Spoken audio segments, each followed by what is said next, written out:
You were on the air till 3 in the. Are you okay? 3 in the morning. I don't feel last great. night. Yeah, I don't feel great. You look good. Oh, thank you. Yeah, appreciate that. Yeah, you look good. But I walk into my building and my guy Raphael's like, you're a lot better looking now than when I first met you. And I was just like, is that a compliment? I was like, what does that mean, yeah. Rafi? What are you talking about? And I thought, I got to say this on air today because I think he'll get a kick out of this. That's a very strange thing to say to someone. I agree. Like, was he basically saying you were unattractive when I first met you and you're now passable? Well, you've got to grown into your look now that you've gotten a little older. What did you follow up a question with him? I did. I was just like, and he was like, not that you were terrible, but like, oh, great. And I was like, all right, fine. I guess all that matters is where we are today. But yeah, was it uncomfortable? It was a little strange. Yeah, but he's my guy, so it's okay. I'm sure he's listening right now. Does this affect his tip come holiday time? No. I'm a generous tipper. Are you? Yeah. I believe that to be true. Yes. I believe you overtip. I probably have been accused of that before. Yeah. Listen, you could be accused of worse things. Absolutely. Right? Than over-tipping. That's right. I'll take it. So we wonder about Geno Smith's job, right? And is it too quick to go to a place where we're actually questioning his job rather than just evaluating his performance last night? But take a listen to Peter King from MMQB on the herd earlier today talking about that very question. He just regressed last night, I think, terribly. I guess you don't want to make too much of one game, but, I've got to think that Rex Ryan and Marty Mornhinweg are looking at him right now and just saying that we have to see something this week.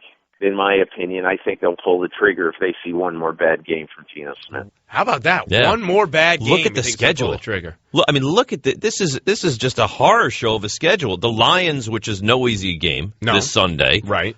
At San Diego, right? I mean, you stop me when you think the Jets are going to win a game. When I feel confident that they're going to. Yeah. Okay. I'm not stopping you yet. Yeah. So Lions, you can't stop me. Nope. At San Diego, I can't stop you. Denver, unstoppable. At New England. Won't be stopped. I don't know where we go after that. But that's 4 games there. I think, is it Buffalo after that, guys? Yeah. So now it's Buffalo at MetLife Stadium. Yeah. Stop me there? Yeah, I'll stop you there. Hey, you know where you'd be? You'd be 1-6 if they're not. You have to go coming 2-2 over these next 4. You have to find a way to go 2-2. I tell you 2-2 over the next 4. You sign and run with it. I would sign right now. I wouldn't have signed for 2-3 before last night. But now you'd have to. Now I would. I thought last night was a really winnable game for the Jets. Me too. And you know what? Even though we didn't go into it thinking it was winnable with Green Bay, the way that game unfolded makes last night even more painful because it's 2 weeks in a row. And here's the thing that bothered me most. Geno Smith's decisions last night. He was dreadful. He looked like he had no confidence. He looked confused. He didn't look like a good quarterback last night. What is he doing on that first screen pass? I don't care if in practice when you go through that play, you pump to one side, and you basically throw blindly to the other because you know where your running back's going to be. The stakes are a little bit different. Your job as the quarterback, what I entrust you with, is to make good decisions based on what is going on at that moment. At that moment, your running back is nowhere to be seen. You can't just toss it to where he's supposed to be because if there's a defender there like Ryan Mundy, he might catch it and bring it back 45 yards for a touchdown. But that was not the worst mistake. That wasn't the worst for you? No. Was the pick in the end zone the worst for you? It's first and goal. First and goal. Throw it away? Throw it away. Or he wasn't under pressure yet. Don't throw it. Run it. Wait a second. See if someone else gets open. Then throw it away. What you don't do is throw a jump ball to anybody on first down. I don't care if you have Alshon Jeffrey or Brandon Marshall or Calvin Johnson or Andre Johnson. On first and goal, you don't throw a jump ball. And you never throw it to David Nelson. So throwing it on first down. Who almost was paid to fumble last night, by the way. How many times did he put the ball on the turf? Some of the softest fumbles you've ever seen. Fortunately, they went out of bounds. I just had this feeling. Week 1. See, coming into last night's game, Ryan, I felt like the Jets were where I thought they'd be. I thought they'd win week 1. I thought they'd lose week 2. Now, they weren't great in week 1, but they won. They weren't awful in week 2, but they lost. But last night was kind of, like in baseball, you say you're going to win 50, you're going to lose 50, and it's what happens with those other 50 that will determine what you are. That's what I really felt from the Jets. Last night and this coming Sunday were 2 of those games, and if they want to get to the postseason, those are very winnable games. Find a way to get them done. And again, we talked about the officiating. We could talk about it until we're blue in the face. It was bad. It happens. It's unfortunate. It's not why they lost. It's not why they lost. No. Geno was dreadful. Yeah, he was. It's disappointing to me because if you would have just paused at the end of the second quarter before he throws that pick against Green Bay when they're up 21-9, I am looking at Geno Smith and I'm saying, man, this guy is leaps and bounds better than last year. He looked much better. And since that moment, he didn't play well in the second half of that game, and he made awful decisions last night. I mean, really, truly atrocious decisions. And not only did he make bad decisions, he looked uncomfortable. He never looked like do you think it has to do with Decker not being on the field? It can't help. Think about this. If you take Eric Decker, look, I don't think Eric Decker is the be all end all anyhow. But you don't think he's what Schlereth is? No, I don't think it's what Schlereth says. Right, yeah. A very good looking Mark Schlereth. I do not believe. Right. You have it? I thought I did. You saw me reach. I was trying to set you up so you could do it. I want my kids to turn out to be just like Derek Jeter. Is he done, by the way? I mean, can we finally put this thing to rest? No, he's got 6 games. Oh, for God's sake! By the way, he's hitting great on this homestand. Yeah, Go ahead. Great. When the games are meaningless, he's really turning up a notch. I think he's had meaningful moments and meaningful games in his career. I think you're probably right. Yeah. You said that with a twinkle in your eye. I did. I thought it was more of a smirk, but yes. Yes, whatever it was, you said it eloquently. Yeah. What was I saying? I don't know. Let's go to Dylan in the car. Dylan, you're on the Lexus of Route 10 hotline with Ruocco and Rothenberg. Hey, guys, really fast. I just want to make a point about Derek Jeter really quick. I think it's kind of funny, that we have a player like Derek Jeter who should be honored. He's played the game the right way, But I feel like I've seen so many people just say about the celebrations, it's overkill, it's overkill. But then when somebody, comes out in a steroid scandal, then everybody cares about the integrity of the game. But I just think, when we have a guy like Jeter, it's only one season. We should celebrate it as much as we can. Yeah, I agree with you, Dylan, completely. Now, we're a little off topic at the moment because you pump faked us with saying you were going to talk about the first interception. But I agree with Dylan's general premise. We do gravitate more towards the negative than the positive, and I happen to like this moment where we are basking in the positive, also because I'm a big Jeter fan. It's a great moment. We've never been prouder. We've talked about it ad nauseum, and we will continue to do so. A dop of the cap to Derek Jeter. As well we should. I'm going to Fenway for his final game on Sunday. Well, that was up in the air. Yeah, I'm going. So so you're living like the dream sports week. You went Friday night to the Yankees game. Yeah. You sent me an embarrassing text, by the way. You did. Are you debating whether or not you should share it? I don't want to get into the specifics, but you spent a lot of money on Jeter stuff. I did. The sweatshirts were amazing. So Brandon Steiner just built an extension to his home. I don't know if they were all him. I think because it was like Majestic and Banner 47. I mean, there was a lot of companies. All right. So Friday you went to the Yankees game and you went Jeter crazy. I did. Sunday you went Giants. Yeah. Great win. Yes. Monday you go Jets. Yep. I get to go call Georgia Southern Appalachian State Thursday. App State beat Michigan a couple of years ago. 2007, that's right. And then you're going to Fenway Sunday. Yeah. So you're not going to watch Jets-Lions. You're going to say goodbye to Derek Jeter. I'm going to DVR Jets-Lions and watch it when I get home that night. Now, you driving or you flying? I'm driving, and then I'll drive back. You going with friends? My family. Really? Yeah. So it's a Ruocco road trip. That is. This weekend to say goodbye to Derek Jeter. Properly. Will you dop the cap? I will.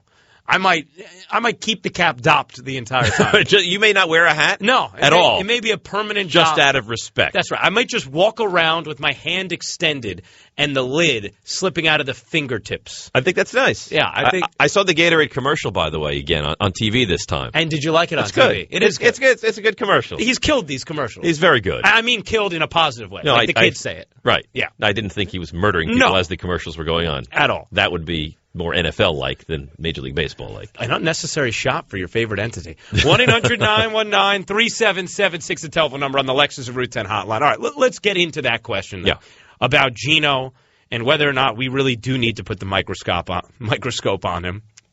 You were going to say microscopic. I understand. I did, yeah. I'm glad, that you knew what I was trying to. I did. I'm fine. I try to build you up. You try to bring me down. And that's the dynamic that we've created here on this show. I think it kind of works. It seems to. What do you guys think? Is last night's performance enough? Is it enough for you to start saying, you know what? Maybe we need to think about Michael. We're going to make a change after one bad game? I'm not. I'm seeing if they are. Right. I'm not. That's neither here nor there. What is here and there, before I get to my favorite question, is somebody was very concerned about you and I saying a dop of the cap to Derek Jeter. Saying it in that way. By the way, why is this in preview mode, Jeff? I don't know. We may have to. Okay, now it's fine. And they said, you guys know it's not dop. It's doff. Right. And no, but he actually said doff. Did he really? The guy that tweeted says, yeah, let me go back to my timeline. But we know this. The point is, Dave thought it was DOP, and I was giving him endless junk for that the other day. And now, what is it? DOF? It's, DOFF. DOFF. So this guy. guy. Do you think there's only one F on DOP? I don't know. I mean, I thought it was DOP. That's how am I supposed to know how many F's there are? And everybody knows it. All right, so Rust Cole tweets to us, guys, it's DOF. DOTH, not DOP. Is there no? Well, it's not DOP, which Dave learned the hard way the other day, and it certainly is not DOF. So he's correcting us with an incorrect version of the word. That's embarrassing. In fact, it is so wrong that if you were to type into Bing, doth of the cap, what you would get was the death cap and other poisonous mushrooms. So that's just not correct. So, Dave, here's my favor. Yesterday, I wanted to do the show, but I couldn't, right? But you're in very important NBA meetings. I was in very important NBA meetings. And there was one particular thing that I missed. And it was what the heck. I really was upset that on a football Monday, I couldn't participate in What the Heck. It was a really good version of What the Heck. Can we do, since I'm here now at 2:15, can we do a What the Heck? Yeah, sure. All right. And we can get the audience into it as well. Because I'm sure some Jet fans want to say What the Heck about what happened last night. We didn't do and there are a lot of What the Hecks to give to the Jets from last night. A lot of them. And you know what? If you're still harboring some anger or some upset feelings from what happened on Sunday, then you can get out your what the heck about something else as well. But I felt like I was really missing something yesterday. Like, okay. We'll do one for you. Yeah, I was separated from a lover, and I want to be reunited. Well, I don't know. We're not going to go down that route, but we will do what the heck for you. I gave Stephen Tulloch a what the heck. Do I need to tell you who I gave what the hecks to? You're going to have to come up with new ones. Right, but I don't want you to duplicate what I've already done, what Gunling did, what Candelmo did. Oh, they did them too? We did a full body That's what right. the heck. We took a frenzy and a what the heck, and we combined it. Wow. Yeah. That's like putting a little vodka in your Montepulciano. I like it. There you go. But that doesn't sound like it'd be good. I don't think it would be. But 2:15, we do a little what the heck, and the audience will be welcomed in as well. Can I just, for a moment, on Derek, please? Just please. Really? The Jets just played this most meaningful game, and Gino was so bad. He was And terrible. you got to go back to, you can't let Jeter go. I just want to say this. When next Monday, you're going to be beside yourself. I know. I'm going to be in tears on my drive back from Boston. Do you think you'll cry Sunday? Yes. I don't think I know I'll cry. I'm going to cry Thursday. Cry? Yes. You're going Thursday night, too? Here's why I'm going to cry. I'm not going Thursday night. And I will do one of these tributes on Monday to him, okay? I will do a proper tribute to him, just like you did when you doffed your cap. Yes. I'm not going to cry because he's no longer playing or it's the end of his career. I'm going to cry because that man symbolizes my childhood. And that's its So you realize when you say goodbye to Derek Jeter, you say goodbye to your youth as well? Is that what's right. That's right. I'm going to wake up the next day and be a man? No, some things, might get grayer. Start to shave? Like, what could happen? Yeah, I don't know. It's going to feel that way. Yes. That is what I'm dealing with this Sunday. Have you ever cried at a sporting event before? At the game? Yeah. From sadness? From whatever. I think I probably have. You know what? I guarantee you. Yeah? Guarantee that Andrew Gunling has wept during sporting events. I love a person who weeps. Have you, Andrew? You definitely have. When I was younger, yes. I cried at an Eagles-Giants game when I think Eddie Murray missed a field goal late for the Eagles that eliminated them from playoff contention. The Giants won that game, so congrats to you.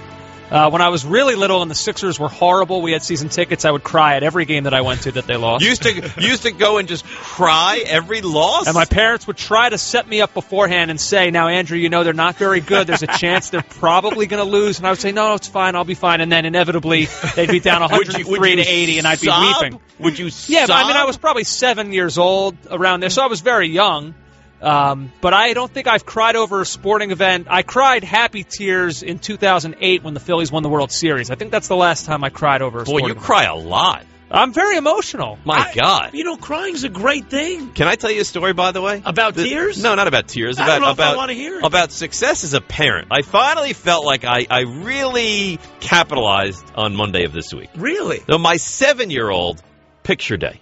Okay. And my wife wants hair done and button-up shirt. And God forbid on picture day. And it was like such an unreasonable request. He says, Dad, can I wear my Eli Manning jersey? Wow, he is your son. And I said, yes, you can. And my wife looks at me like, you're going to give in to this? Yes, I am. So we had to promise, because he's one of these kids, like he's I don't know. We won't get into it, but What was that? I was gonna say he's good looking, but I don't want to get it. I don't want to sound like self-serving, like. I don't think it's an observation. We're all honest. It's a good-looking kid, but he takes a shower bath the night before, so his hair is always a mess the next morning because he sleeps with it wet and it turns into a mess. So my wife said, "Fine, he can wear the Eli Manning jersey as long as both of you promise to make his hair look nice the next morning." Do you do his hair? I did his hair Monday morning. How are you at that? I'm very good. Oh. Okay. Why do you question that? Because I wouldn't be capable? I would expect you to be not only incapable, but a flaming bag of garbage at that task. You know what? This is taking our relationship co-hosting together to off the charts. Why would you think that? Because I can't see you being someone who's like perfectly fine. I am so hands-on as a dad. There is no task I won't do. I would expect you to be a hands-on dad. I clean butts. Well, I mean, yeah, I would expect you to do that, but I would not expect you to be the person who perfectly grooms the son. Like I couldn't see you like doing the hair. With No, we did the hair. I wet it. I put some stuff in it. I pushed it to the side. He looked great. And he had the Eli Manning jersey on. I am with like a happy mock about that. turtleneck. It was outstanding. That's great. Good for him too. Yes. Will you take him to a game at any point? He doesn't like it. He doesn't like going. Well, because he can't tolerate me. Really? Yeah, I've turned him off. You got to keep that under control, man. I can't. There is nothing better than watching a game with your son. As someone who doesn't have kids, I know this. But you need to. Yeah, he hates me when it comes to that. Oh, you need to clean that up. It's terrible. A little bit. Yeah. I brought him to a Rangers playoff game this year, though. And he didn't like that? No, he liked that because it's only the Giants that I get to that level. But don't you want to share the thing? Like, you care about the Giants more than you care about your kids. Don't you want to share the thing that's not true. You know that's not true. Don't you want to share the thing that means most to you with your kids? I do, but I've turned him off to the point where he has no interest. Well, turn him back on. When he was an infant and the Giants won in 2008, he was just a year. I woke him up to bring him. Yeah, he was upstairs sleeping. And I woke him up to bring him down for the final kneel-down play so he could say when he was older, I witnessed the Giants winning that Super Bowl. You know what? I kind of respect that. Yeah. That and the jersey thing, I very much respect. The chase for the NASCAR Sprint Cup is upon us. The Challenger Round. There's a new format, 16 drivers, 3 races, 12 will advance. They're going to have to find their groove on every track. This is like no other playoff in racing. Brad and Joey are leading the chase charge. This is it. 4 drivers will be eliminated after Dover. The final race in the Challenger Round. 16 nations battle, 12 advance in the chase for the NASCAR Sprint Cup. For 4, it's over at Dover. Sunday at 1 Eastern on ESPN. Presented by Pennzoil. It's time for What the Heck. Yes? Well, it is. It's time for What the Heck. What the heck? Oh, I'm sorry. Did I break your concentration? Where we reflect on all the moments from the past weekend that made you say, what the heck are you talking about? That's right. That's right. First up, a man who had 2 touchdowns last night. No, we cannot say what the heck about Martellus Bennett's performance. And you make fun of me. We can't make fun of Martellus Bennett. The language is to be spoken by the people who speak it. Martellus Bennett, we cannot make fun of his performance. We cannot say what the heck about his performance. But listen to this, and then we have reason to say what the heck. Today I felt a little disrespected. You know, we played a highlight video, and in highlight video, Rex was talking about, we got monsters on the outside with Alshon and Brandon, but then he was like, oh yeah, the tight end's a big dude. But I just feel like when he talk about me, he should talk about me with enthusiasm as well. He's just kind of like, monotone when he mentioned me. So I feel like when someone talks about me, they should use enthusiasm and have some type of enthusiasm about themselves. What the heck? They should have some kind of enthusiasm when they talk about me? Who says that? He felt offended and motivated because Rex was monotone as he was complimenting Martellus Bennett. Look, We all know from Martellus Bennett's time here in New York that he's a better tight end than anybody ever knew when he was in Dallas, but he also is a total fraud with his words. And he's entertaining, but there is no substance behind them. So was he extra motivated by that? No, not at all. But was he silly enough to give us that commentary? Yes, he was. When you say my name from now on, Dave, make sure you say it with the proper enthusiasm, because I take after Martellus Bennett. And I say to him, what the heck? What the heck? All right, can I say a quick story about Martellus Bennett? Are we allowed to do that? What the heck? Yeah, I think it's so quick. I work with a guy who knows him, who deals with him all the time out there in Chicago with the Bears. And he said, you think Brandon Marshall is a little off-center? This guy told me that Martellus Bennett is crazy. He's good, but he's crazy. Really? Yes. So we should just expect that. This is what he does. All right. What was his nickname with the Giants? Was it the Black Unicorn? Yeah, Black Unicorn. Yeah. And he gave it to himself. Yeah, he did. He's a strange guy. Say what? All right, let me start I went with Tulloch yesterday, which is clearly, in my eyes, the best what the heck of the weekend. But the one that really bothers me is the officiating, Ryan. It's so bad in this league. And you watch guys get hit that shouldn't. On the touchdown from Curley last night, remember that one? Yeah. They called it, I guess it was a personal foul. I thought it was a clean hit. The fumble, that didn't matter. He scored anyway, but they assessed it on the kickoff. The fumble by Cutler should have been a touchdown for the Jets. The pass interference was bad. And you can go through game after game after game and pick out 5, 6, 7 plays. So I go in the direction of this officiating is awful. It's getting worse. It's a big problem for the NFL. And for that, I say...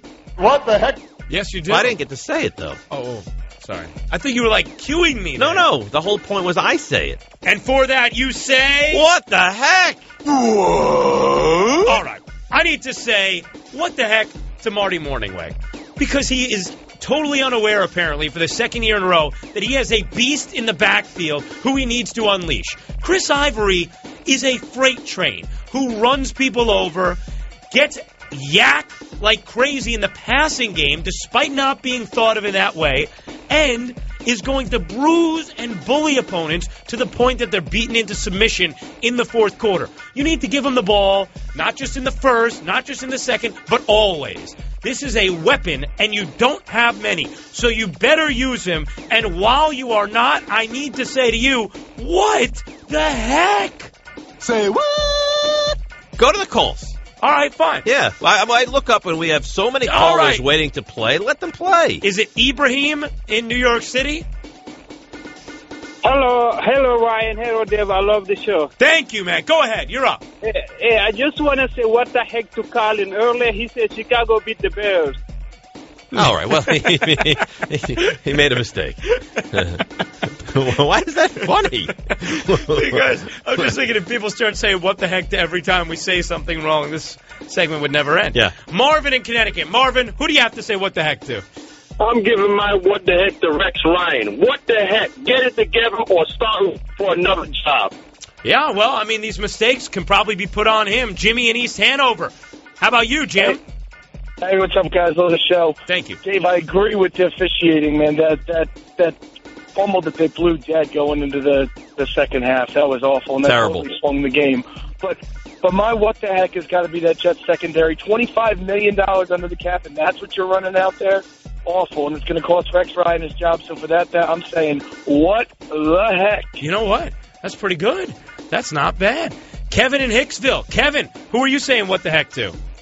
I'm saying what the heck to Marty Morningweg and his awful play calling, like you just stated. We have a 3rd and 2 from the goal line, and he has a direct shot to Geno Smith with the freight train in the backfield, already pounding people over and over.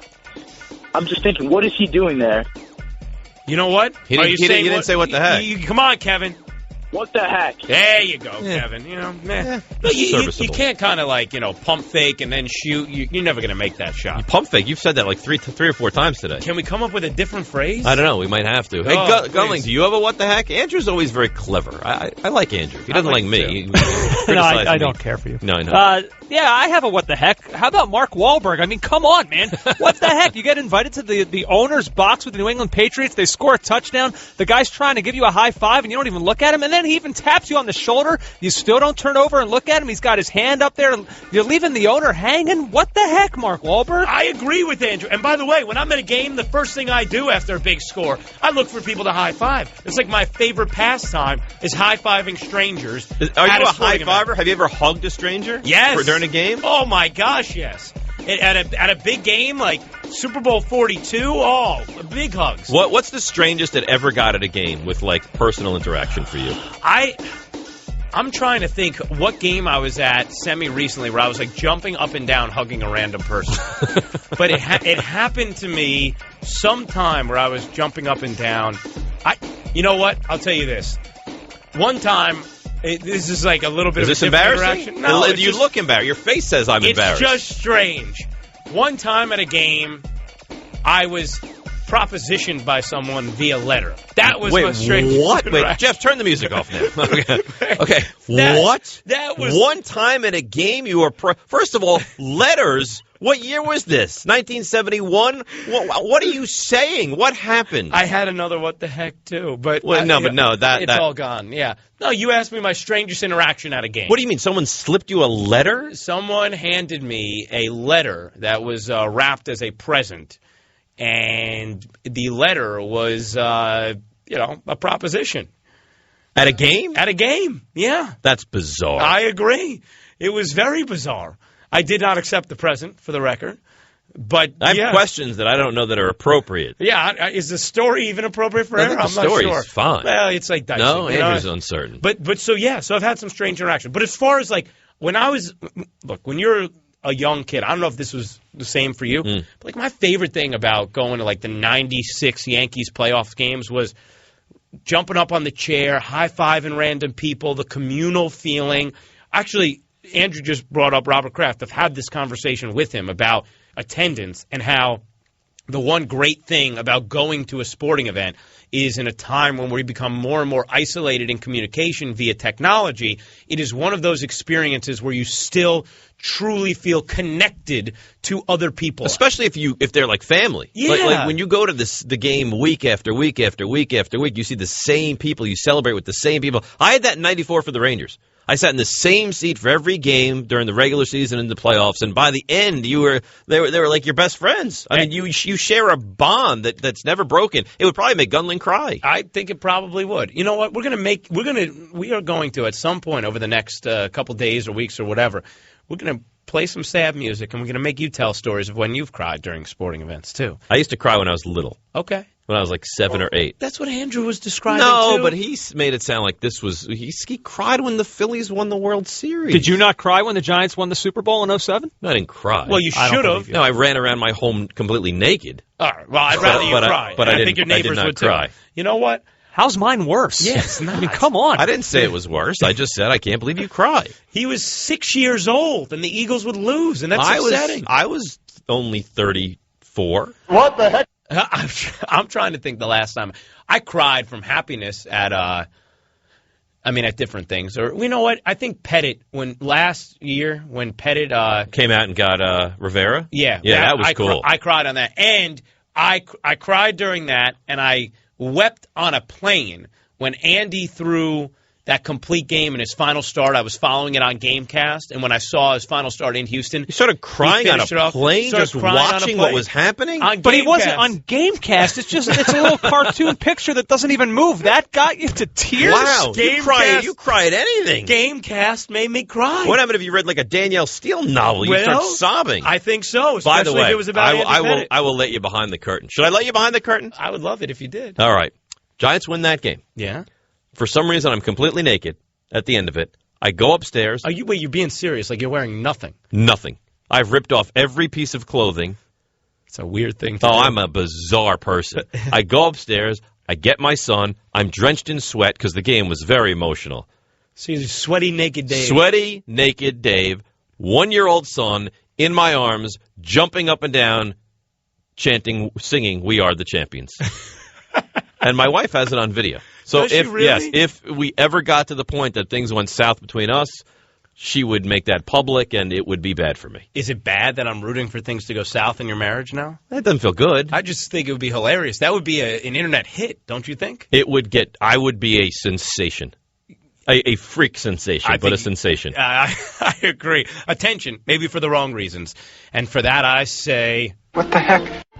The chase for the NASCAR Sprint Cup is upon us. The Challenger Round. There's a new format, 16 drivers, 3 races, 12 will advance. They're going to have to find their groove on every track. This is like no other playoff in racing.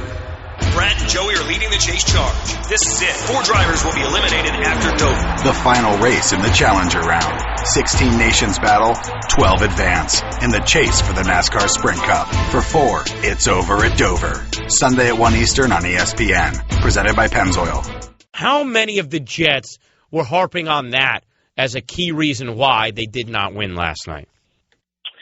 Well, I spoke to, I know I got to 3 defensive players after the game, and I'll try to uphold the integrity of the contest and not mention that particular player who was obviously upset with the call. And I spoke to David Harris and Antonio Allen. And, so I sensed it was part of the post-game conversation. I didn't get a sense, Rex Ryan kind of kind of let his feelings known without really commenting on it because he knows, a head coach will get fined if he criticizes the officials. So it was a bad call. I mean, there's no two ways about it. I mean, what that player on your clip said is accurate. They should have let it go. And, this is 2 weeks in a row that the Jets seemingly have scored 2 touchdowns that didn't count. You had the timeout in Green Bay, which, of course, was their own doing, and then this one where it was a bad call by the officials. The pass interference call was I thought, a bad one as well on Alshon Jeffrey. But let me ask you this, Rich. Geno Smith last night, in your words, was what? Was he awful? Was he bad? Was he, I don't even think, serviceable? But you tell me. I thought he was really, really subpar in this game last night.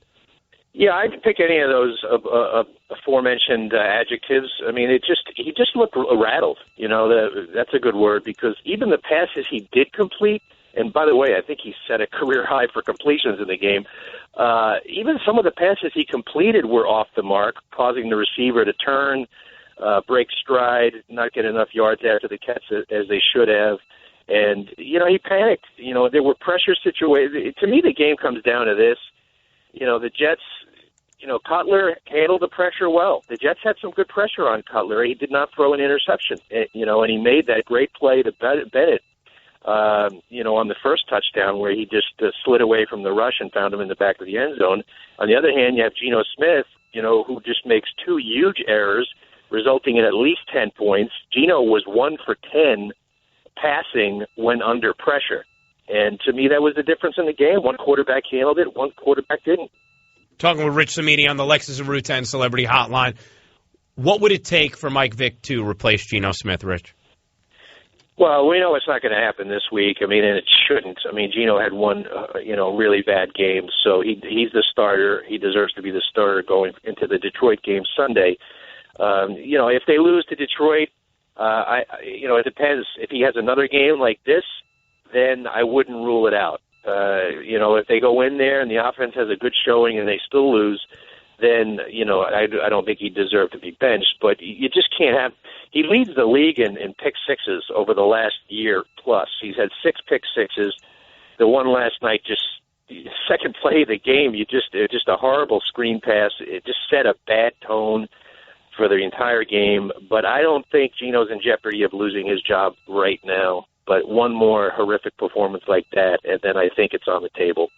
Did Chris Ivory go home after the third quarter? Well, why did the Jets not give him the football? Why did we not see him in the final quarter, especially on that drive where Geno ran that quarterback draw? Yeah, that was a bad play call there. I mean, they're running the ball. Ivory's breaking tackles. They get the ball at the 2-yard line. I don't know why they gave it to Geno there on a design play. It should have been Ivory. And you're right, Dave, because they just didn't. I think he had a couple of plays in the fourth quarter. He and Johnson basically split the workload. I think it was 27 snaps for Johnson, 26 for Ivory. And to me, Ivory's the better back right now. There's no question. I mean, just look at what you see. I mean, he's breaking tackles. He's averaging over 5 yards a carry. Chris Johnson, for whatever reason, is only averaging about 3.5 a carry. I think Ivory deserves to get the ball more. Rich, when you make mistakes like the Jets have through these first 3 games consistently, each game has had some, whether it was the penalties in the first game and the couple turnovers, or you had in the second week, the timeout and the too many men on the field and not enough men and not having any timeouts at the end of the game, or last night, and just the carelessness with the football from David Nelson and then in the punt game and also with Gino, are those things that you believe should be on the head coach? A lot of it I do. A fumble, you can't blame the coach for that. Some sloppy ball handling, like Saunders' muffed punt, can't be on the coach. But, I mean, the timeout situation in Green Bay is definitely on coaching. The too many men on the field, we saw that come up a couple times in Green Bay.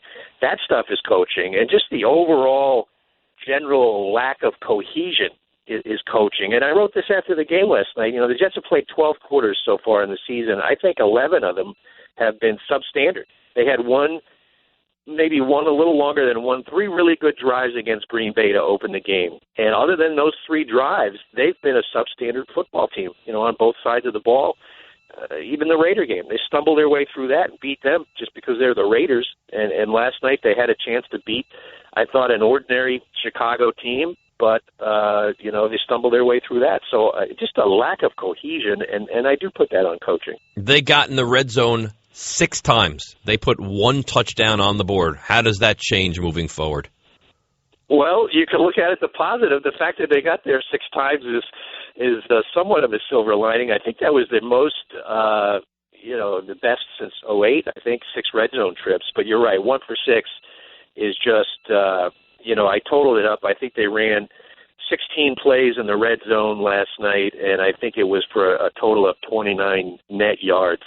You had the big sack that Gino took for -13. Of course, you had the interception to Nelson in the end zone, which is just inexcusable. And getting back to what we said earlier, I thought some questionable play calling in the red zone as well. So it's just 1 for 6. I think they're 4 for 12 on the year. That's not even close to being good enough. Rich, good stuff. Always good chatting with you. Thanks for the insight. All right, guys. Take care. The chase for the NASCAR Sprint Cup is upon us. The Challenger Round. There's a new format, 16 drivers, 3 races, 12 will advance. They're going to have to find their groove on every track. This is like no other playoff in racing. Brad and Joey are leading the chase charge. This is it. 4 drivers will be eliminated after Dover. The final race in the Challenger Round. 16 nations battle, 12 advance in the chase for the NASCAR Sprint Cup. For 4, it's over at Dover. Sunday at 1 Eastern on ESPN. Presented by Pennzoil. You know what, Dave? Maybe you liked what you saw from the Jets last night, but here's my issue. Wait a minute. You know me. Like, we are developing our relationship, and I think it's hitting new peaks all the time. Thank you. I mean, you think there's a chance that I liked what I saw from the Jets last night? Not just because you actually enjoy their misery a little bit. No, I don't. Yeah, I think you do a no, little I bit. don't. I'm honest. That's what be. Do I not give the Giants an extremely hard time? A very hard time. Did I not compliment the Eagles and Nick Foles yesterday? And actually even say, I know you weren't here, but I'm talking to the guys on the other side, even say that the Cowboys coming back from 21-0 was an impressive comeback. I'm honest, and that's what people have an issue with. No, you're very honest. Yes. But I think there's probably some sadistic part of you that loves to see the Jets fail. That's not true. Ways. Well, good. I'm glad we cleared that up. No, that's not true at all. Yeah, I don't really know if you feel that way. I just wanted to, No, I understand how you work. Go ahead. But, Dave, I am now actually a little bit worried about what I wasn't worried about in week 1.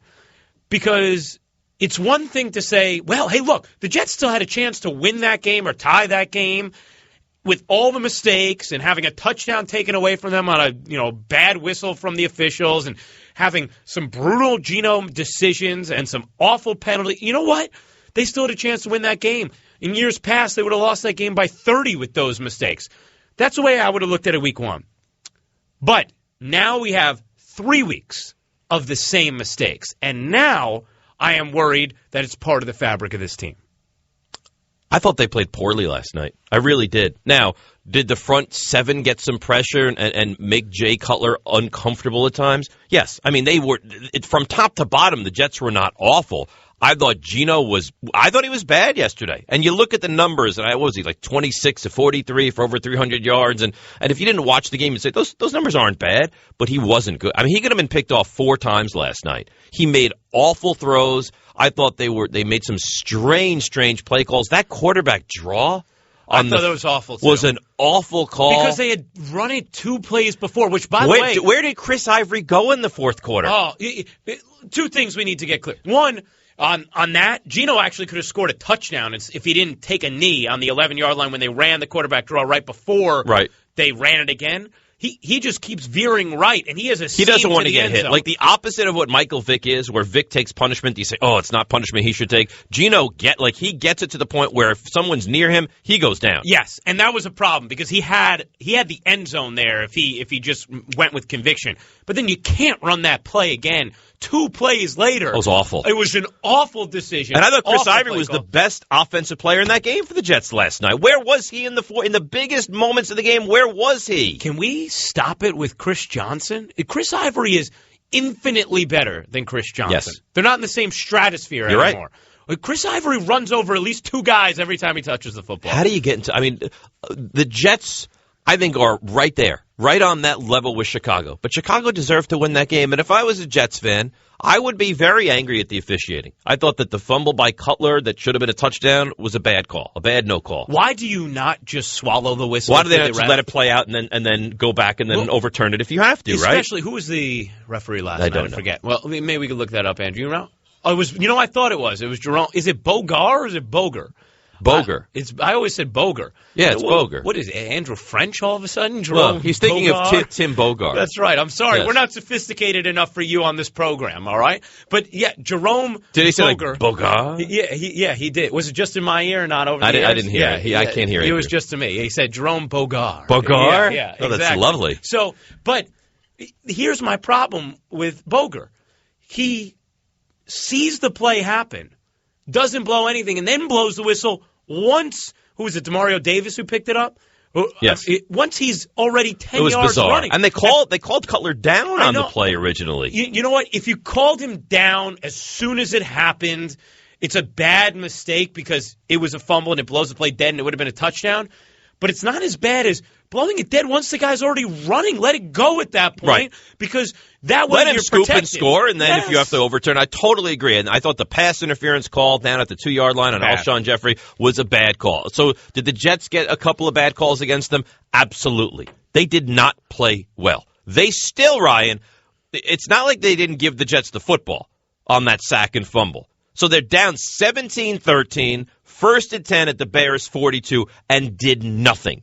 Right? Bears get the ball back. They take the knee. We come into the second half. This vaunted defense, and I think the defense is good, but this tremendous top 5 defense, the Bears go right down the field, touchdown to Brandon Marshall. That's overturned. Then on the 3rd and 11, I mean, Martellus, did they not see him on the play? How is Martellus Bennett wide open? The 24 just went. He literally. He just went the wrong way. It's a name that I heard, and I did not know this person existed. Yeah, and he went the wrong way. He literally, and you could see, I forget if it was Walls or Allen who he joined, but they looked at him like, "What? Why are you coming with me? Like, right. What are you doing?" But this is my problem, Dave.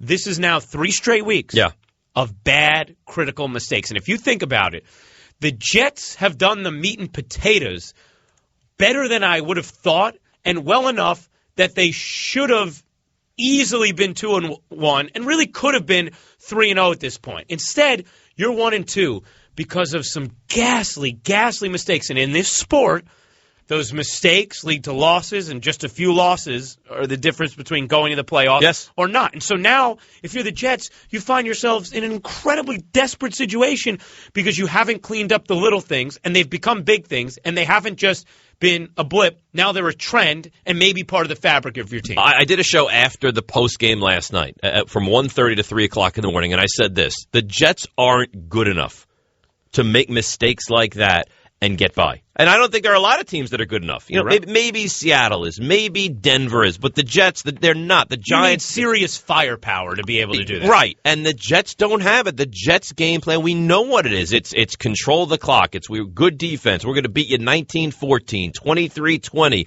You give up pick 6 on the first offensive series of the game, you shoot yourself in the foot. You stop them. They punt the ball away. You give that away again in Jalen Saunders. I mean, you can't overcome these mistakes. Then you get picked in the end zone if you're Geno Smith. Whoa. Geno Smith regressed last night. And I had a whole bunch of people call me saying, it's time. Let's make the switch. Let's get Michael Vick in there. And I'm not there yet. But the Jets last night, I know the officiating was bad. I get it. They did not deserve to win that game last night.